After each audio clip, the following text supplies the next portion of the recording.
और मेरी ये किस्मत अच्छी है कि सुनने के लिए गृह मंत्री भी यहाँ है, लेकिन गुफ्तगू कर रहे हैं, उसमें मैं डिस्टर्ब नहीं करना चाहता हूँ कि आपके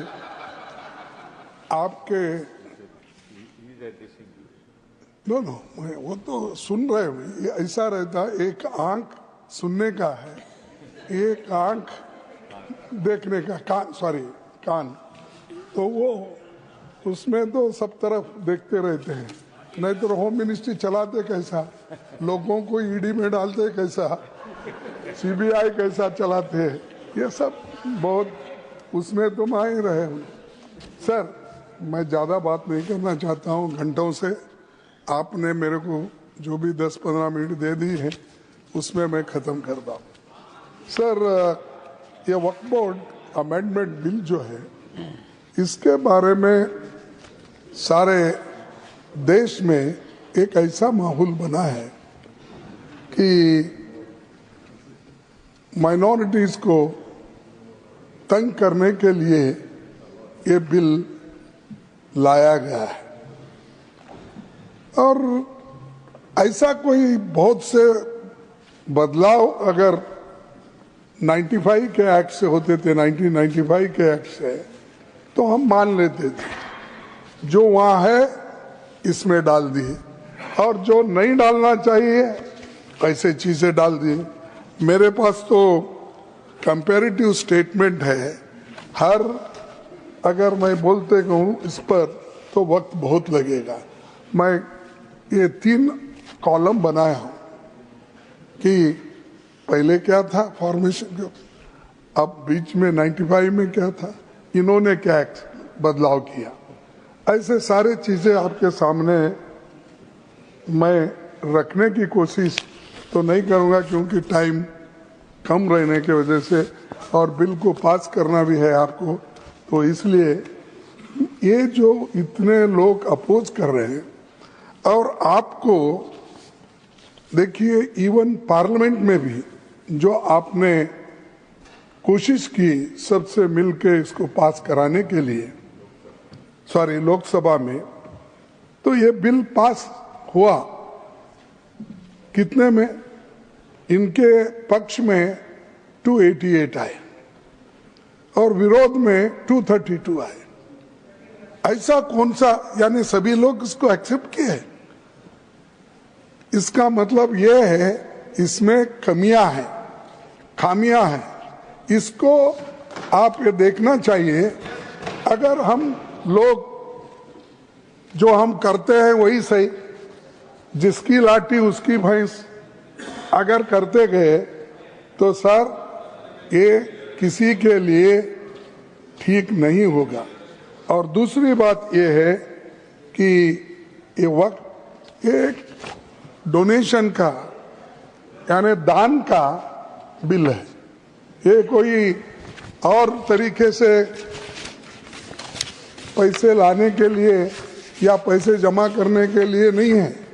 ये जो दान देता है या कोई इसको डोनेट करता है, वो मुसलमान हो सकता है, क्रिश्चियन हो सकता है, हिंदू हो सकता है, सिख हो सकता है, लेकिन ये सारी चीजें ध्यान में रख के आप करने के बजाय इसको आपने अलग तरीके से इसको देखकर जो माइनॉरिटीज के हकूक है उस हकूक को छीनने की कोशिश एक तरफ किए हैं, और दूसरी तरफ अभी कई वक्ताओं ने उधर से जो भी बोलते हैं पसमिंदा उनको और महिलाओं को ठीक करने के लिए, भाई ठीक है, लेकिन मैं आपका ये क्वेश्चन का आपने आंसर दिया है,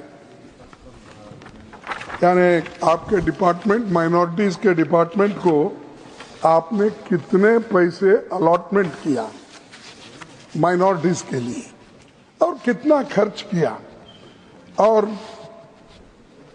ये इसके आधार पर अगर मैं कहूं और रखूं आपके पास, आपको भी ताजुब होगा।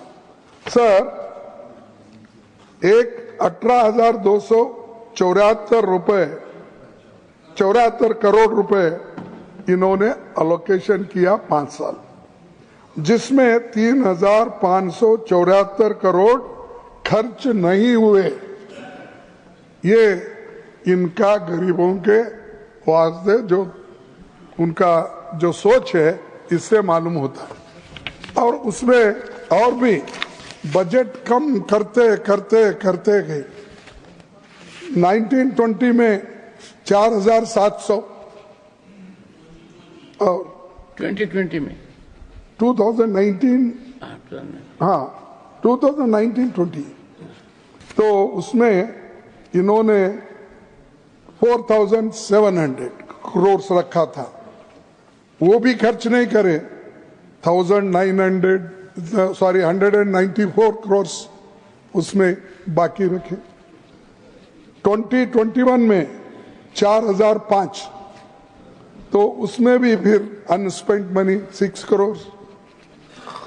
21-22 में 4,346 में 21 करोड़ बाकी अनस्पेंट। 22-23 में 2,612 फिर 1,775 अनस्पेंट। फिर 23-24 में 2,608 और अनस्पेंट 1,576। टोटल 18,274 में 3,574 अनस्पेंट मनी। एक तो 4,700 से घटाते घटाते अब 2,608 करोड़ पे आए। क्या यही है आपका? माइनॉरिटी के साथ, गरीबों के साथ हम भलाई करेंगे? क्या भलाई?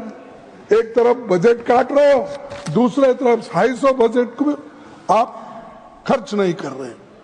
तो ये दर्शाता है कि आप माइनॉरिटी इकोनॉमिकली डेवलपमेंट करने के लिए या उनको एजुकेशन या हर तरीके की सहूलत देने के लिए आप तैयार नहीं हैं, इससे ये मालूम होता है।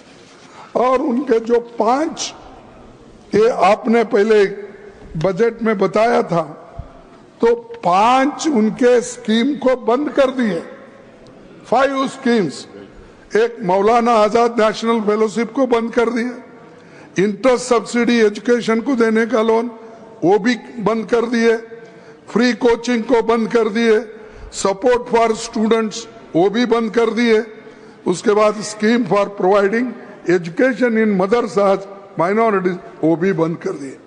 ये सब स्कीम आप एक तरफ बंद कर रहे हो, दूसरे तरफ बोलते कि गरीबों के लिए, महिलाओं के लिए, पसमानदा मुसलमानों के लिए एक तरफ कहते।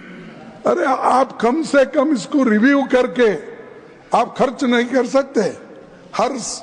हर साल आपका बजट होता है, आपका फाइनेंशियल टारगेट होता है, उसी के साथ फिजिकल टारगेट होता है।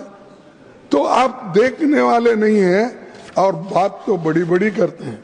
और बड़ी बात करने वाले कभी ऐसा मुझे लगता है ज्यादा झूठ बोलने वाले लोग। नहीं, ओके, डिलीटेड असत्य बोलने वाले लोग, ये भी छोड़ो, सत्य न बोलने वाले कर दो। नहीं भाई, असत्य बोले तो सत्य से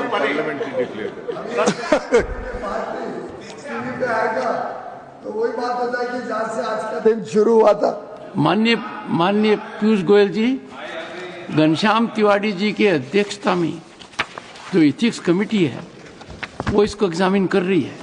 कोई रास्ता निकालना पड़ेगा, पॉलिटिकल पार्टीज को भी सोचना पड़ेगा।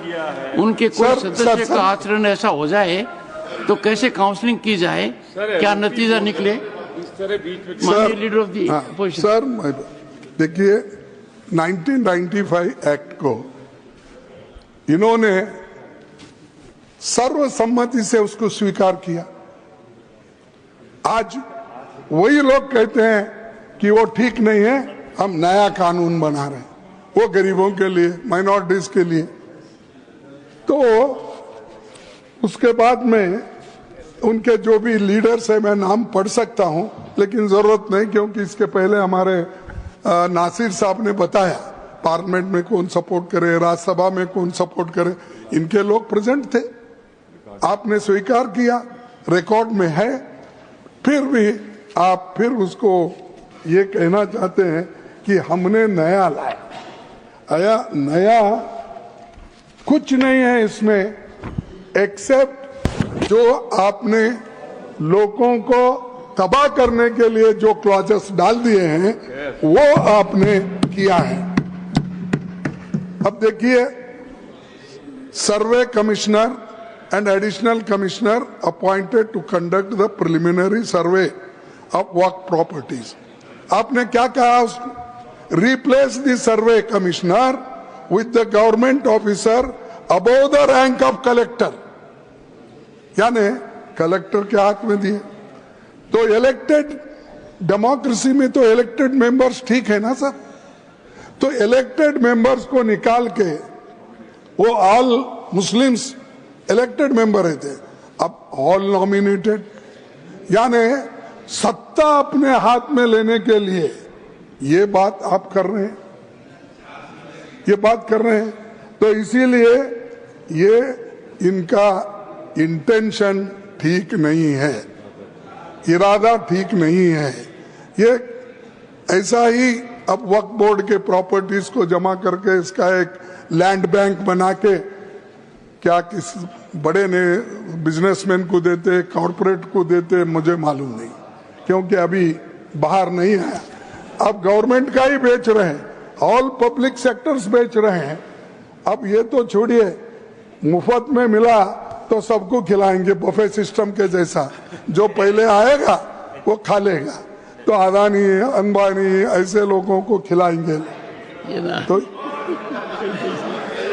सर ऐसा ही अब किरण रिजिजू ने बफे सिस्टम रखा है, तो वहां पर जो पहले जाएगा वही अच्छा खाना खाएगा।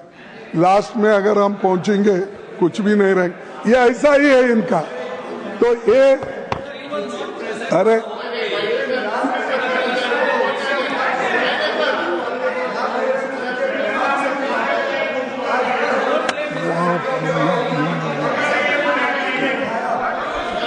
से सबने खिलाया, उसके बाद ये सुन के बड़ा दुख होता है सर। एलओपी अगर बोल रहे हैं तो सर इस तरह बीच में डिस्टर्ब करना चाहिए सर। और एक सब गवर्नमेंट पहले की प्रोविजन जो था, government property identified as Waqf remains Waqf, ये था सर। अब क्या कर दिए हैं, government property identified as Waqf will no longer be considered Waqf. The district collector will determine ownership in case of uncertainty and update revenue records who reports to the state. ये कैसा करेगा साहब कलेक्टर? क्योंकि वो रेवेन्यू, ऑल रेवेन्यू लैंड्स उनके हाथ में रहते हैं, और वही अगर वहां पर बैठे इस पे न्याय करने के लिए, नेचुरली कलेक्टर अपने फेवर में करेगा, ना कि वक्फ बोर्ड के फेवर में करेगा। तो इसीलिए इसको देखना चाहिए, जो जजमेंट देने वाला है और वो खुद ही पार्टी है। ये सारी चीजें इसमें है। और दूसरी बात, पहले एमपीज, फॉर्मर जजेस and eminent persons appointed to the Central Waqf Council must be Muslim. अब क्या किया आप, एमपीज, फॉर्मर जजेस and eminent persons appointed to the Central Waqf Council need not be Muslims and 2 members must be non Muslim. क्यों non Muslims को इसमें ला रहे हैं? क्या नहीं साहब, मैं पूछता हूं, तिरुपति में जो वहां पर ट्रस्ट है उसमें आप किसी मुस्लिम को डालते हैं? या राम मंदिर का ट्रस्ट है, क्या उसमें किसी मुस्लिम को डालते हैं?